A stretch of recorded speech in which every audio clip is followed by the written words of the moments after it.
Bonjour à tous, dans cette vidéo on va reprendre le schéma de réseau de l'exercice précédent. On va voir un petit peu comment on peut mettre en place un serveur web, un serveur SQL, bien sûr émulé, simuler tout ça, et un navigateur pour qu'on puisse aller interroger le serveur web qui interrogera le serveur SQL. Alors voilà comment ça se passe. On a notre client qui est ici derrière une box avec cette station et on aura le serveur web qui sera ici. Pour l'instant on a un serveur DNS simplement. Pourquoi? Parce qu'on a dans le composant internet on a défini un nom de domaine qui est serveur.fr qui pointe vers cette carte ici 202.1.1.2 et dans ce serveur ici le DNS qu'on a placé redéfinit le www.serveur.fr qu'on utilisera éventuellement pour aller sur le serveur, donc j'ai fait copier, qu'on utilisera pour aller sur le serveur web qu'on va mettre en place. Alors pour mettre en place un serveur web avec le simulateur réseau, ce n'est pas compliqué du tout. On fait bouton droit, on va chercher serveur web et on va avoir une fenêtre qui va être au départ qui peut paraître compliquée mais dont on va pas du tout tenir compte pour l'instant. On va juste cocher là-haut actif. On voit une chose, c'est que le serveur web fonctionne au départ sur le port 80, c'est-à-dire que c'est un serveur non sécurisé. Et donc on va voir comme dans la réalité, le port 80, souvent c'est le port par défaut pour le HTTP. Et donc on aura ici un serveur qui va nous répondre sur ce port 80. Alors je le montre maintenant, j'enregistre et tout à l'heure on l'observera ce port 80. Voilà, notre serveur web il est fonctionnel, donc il suffisait juste, je double-clique, je peux faire comme ça, de cocher ici serveur web et ça fait la même chose. Voilà. Ensuite, du côté client, on va prendre le navigateur et dans ce navigateur, on va pouvoir aller, soit on tape l'adresse IP de cette station, je vais peut-être avant toute chose afficher les adresses IP de tout le monde, voilà. Donc ici je reprends mon navigateur, donc soit je clique sur la station, je vais sur en cliquant ici j'ai l'adresse telle que j'aurais pu la taper dans le navigateur, ça fonctionne tout à fait, on va le faire. On a donc la requête, je vais interrompre, en bas on a la requête HTTP, c'est-à-dire la demande de la page web, pour, comme on a mis juste l'adresse du serveur, on a ce qu'on appelle le dossier racine qui est demandé, le document racine, le document par défaut, et donc on voit toujours dans le paquet l'origine et le destinataire, et on voit surtout ici dans le port destinataire, le port 80, que le port écouté par le serveur HTTP. Voilà, je poursuis, la requête arrive au serveur, et j'interromps ici, que fait le serveur? Il répond toujours sur l'émetteur, donc évidemment, donc pour l'instant sur la box qui fera suivre ensuite, puisqu'il y a une adresse publique ici, une adresse privée derrière, et il envoie ici la page HTML, donc des balises HTML qui sont utilisées. Voilà, je poursuis. Les balises HTML vont arriver jusqu'au navigateur et j'interromps à nouveau. Les balises HTML qui sont là, on ira les voir après ici. Qu'est-ce qui se passe? Et bien là, il y a à nouveau une requête HTTP qui a été émise par le navigateur, donc à nouveau un paquet est envoyé vers le serveur, toujours le même, pour obtenir une image, et cette fois-ci l'URL c'est /fond.jpg, c'est-à-dire qu'on demande à avoir une image qui s'appelle fond.jpg sur le serveur. À nouveau, le serveur répond. Cette fois-ci, il va répondre pour le paquet, donc, et pour répondre, il va fournir l'image de fond. L'image de fond, elle peut être relativement importante, donc il envoie un premier paquet qui arrive. Le premier paquet est arrivé, on voit ici que c'est un petit peu crénelé, et il y a un deuxième paquet qui arrive, et là, l'image est complètement rendue. C'est ce qui arrive assez souvent, un seul paquet ne suffit pas, il peut y avoir plusieurs paquets. Et si la liaison est un petit peu lente, on voit justement cet effet-là se produire. Voilà, on a la page d'accueil ici du serveur web qui a été fournie. Cette page d'accueil permet d'aller voir une deuxième page. Ici on peut cliquer ici, mais avant d'aller cliquer, on va donc observer le source, c'est-à-dire le document fourni par le serveur. Dans votre navigateur, vous avez en général en faisant bouton droit, code source de la page ou quelque chose de similaire qui permet d'observer ce genre de contenu. Donc c'est vraiment la partie rendue par le serveur, et ce qu'on voit derrière c'est le rendu de cette partie-là par le navigateur. Donc on voit par exemple la balise A ici qui permet de faire le lien consultation des données. On voit aussi l'image tout à l'heure qui a été demandée, fond.jpg, qui est là.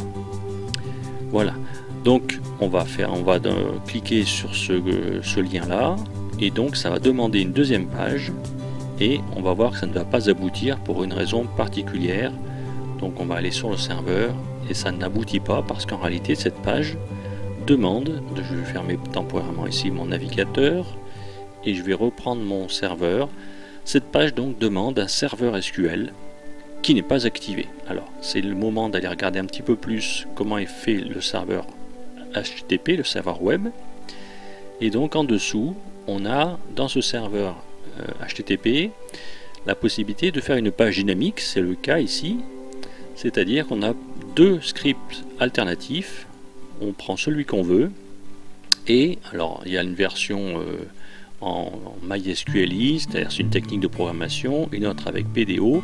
J'ai envie de dire on prend celle qu'on veut, et l'avantage qu'a ce simulateur réseau, c'est qu'on va pouvoir ensuite intervenir ici dans le contenu si on en a envie et changer le paramétrage.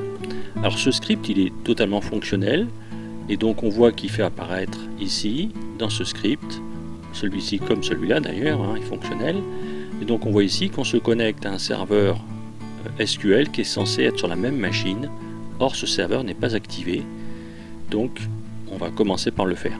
Ensuite ce serveur on va se connecter avec un compte, root secret, donc c'est le user ici, le mot de passe, avec une base qui est censée s'appeler gestion commerciale. Donc on va ici cliquer sur serveur SQL. On va donc activer le serveur. On a le petit message SQL ici qui est présent. Donc maintenant on a un serveur SQL. On peut s'arrêter là, ça va tout à fait fonctionner. Et on peut aller voir ici le paramétrage de ce serveur. On a le compte utilisé root avec le mot de passe secret qu'on a vu. Donc on peut très bien ici s'amuser à changer, pourquoi pas le compte ou le mot de passe. Bien évidemment, il faudra dans le serveur web changer les informations qui correspondent pour que ça puisse fonctionner. De la même manière, on a la base de données, la table utilisée et des informations ici. Ce qu'on ira faire tout à l'heure, c'est qu'on ira rajouter une ligne d'information et on changera le serveur SQL d'endroit. Voilà, pour l'instant je ne change pas les paramètres, j'ai donc juste activé le serveur SQL sur ce serveur, qui fait donc serveur web, serveur SQL. Je reviens sur mon navigateur et je redemande cette page qui contient donc des données. Donc il suffit ici que je renvoie. La requête est demandée et ici il va se passer quelque chose sur le serveur qu'on ne voit pas tout à fait. C'est que le serveur web va faire en sorte d'aller interroger le serveur SQL, de construire le résultat et de renvoyer le résultat au navigateur. Donc cet aspect-là ne se voit pas puisque c'est la même machine qui est concernée pour les deux serveurs web et SQL, donc ça se fait de manière immédiate. La réponse est toujours des balises HTML qui est donc renvoyée vers le serveur, vers le client pardon, ici. Et voilà, on a donc un résultat et à nouveau comme tout à l'heure, on a la page web avec ses balises qui contient une référence à une image de fond qui est donc acheminée en deux fois comme dans la page d'accueil. Voilà, donc ici on peut à nouveau faire, on voit donc des données qui étaient présentes dans la table qu'on a observé rapidement ici, qui sont présentées sous forme de tableau et on peut aller voir le genre de contenu qui a été émis par le serveur ici. Voilà donc le résultat avec un serveur web. Un serveur web associé à un serveur de base de données. Voilà ce qui se produit. Alors ici il y a quelque chose par contre qui n'est pas très réaliste, c'est qu'on a mis en place un serveur SQL sur une machine qui est exposée à une machine à adresse publique, chose qu'on va éviter de faire. Donc dans la réalité, on va faire en sorte de fonctionner comme ça, de mettre un switch, de mettre une deuxième machine qui va faire fonction de serveur SQL, donc je vais la prendre là, qui va faire fonction de serveur SQL, cette machine, j'ai oublié une carte, donc je vais faire rajouter aussi une carte à cette machine là, et donc on va faire un deuxième réseau ici, privé, qui sera donc inaccessible.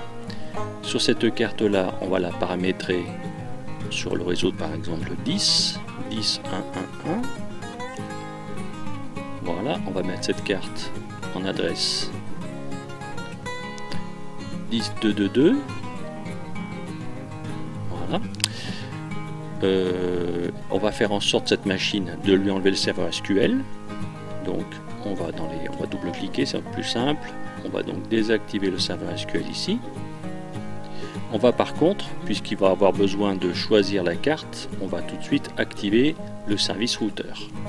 Voilà.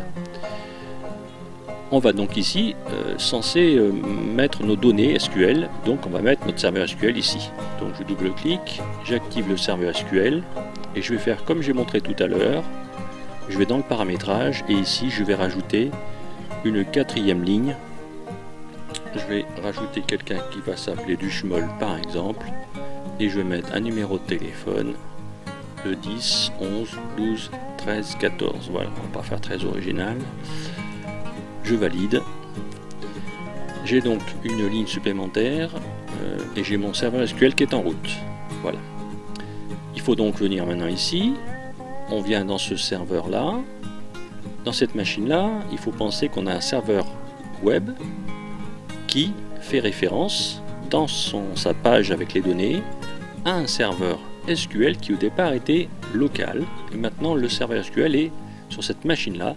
Donc il va falloir dans la partie programmation lui dire qu'ici la machine hôte du SQL, en programmation ça va se faire là, est la machine 10.2.2.2. Donc on va le faire ici en modifiant de 10.2.2.2. On choisit évidemment le script que l'on veut, que ce soit en PDO ou en MySQLi. On valide cet aspect-là. Et évidemment, l'application est faite de telle manière que si on essaie de modifier quelque chose qui n'est pas acceptable, par exemple ici je vais taper autre chose, on va avoir un petit message et ça va revenir pour qu'on ne casse pas le script mis en place. Voilà. Donc ici je valide et je valide ici, deuxième fois, et donc maintenant je suis avec un serveur web qui va normalement piocher ces données ici et qui va les renvoyer au navigateur qui est là, et on va observer si effectivement il y a bien ma quatrième ligne qui est présente. Donc on va interrompre, on a donc la requête HTTP, voilà, et donc la requête SQL qui cette fois-ci, chose qu'on n'a pas vu tout à l'heure, est bien destinée sur un port différent, le port 3306 pour imiter le serveur MySQL qui était donc paramétrable. Le serveur SQL va donc être interrogé, donc une requête sélecte quelque chose qu'on a dans le programme. Le serveur SQL répond avec l'ensemble des données. Donc ici on voit qu'en bas il y a marqué 4 enregistrements, on a bien nos 4 lignes. Voilà, ça arrive dans le script et le script renvoie les balises HTML au navigateur ici, et on a bien ici chose qu'on souhaitait, notre quatrième ligne avec notre information. On parle bien d'une page dynamique qui va chercher ces données. C'est exactement ce qui se passe quand on consulte une base de données avec par exemple une page, par exemple avec sur sncf.fr, la liste des trains qui sont à destination d'un tel endroit. Vous avez toujours une base de données qui est consultée dans la page web que vous utilisez. Voilà. On a fait un certain nombre de choses ici. On a fait en sorte de voir donc un serveur web qui derrière pouvait héberger le serveur SQL directement, voire n'héberge pas de serveur SQL, c'était la page statique, la page d'accueil. On a vu ici le navigateur qui de toute façon a toujours interrogé le serveur web. Et on avait le serveur SQL qu'on pouvait mettre derrière dans une partie privée, dans une adresse privée, puisqu'il n'était pas directement interrogé par le navigateur. C'était donc une question de sécurité. Il y a d'autres choses qu'on verra un petit peu plus tard, c'est notamment la partie proxy, c'est-à-dire un serveur qui va permettre de partager, de faire certains contrôles. C'est quelque chose qui est pris en compte dans le simulateur de réseau. Voilà, je vous remercie.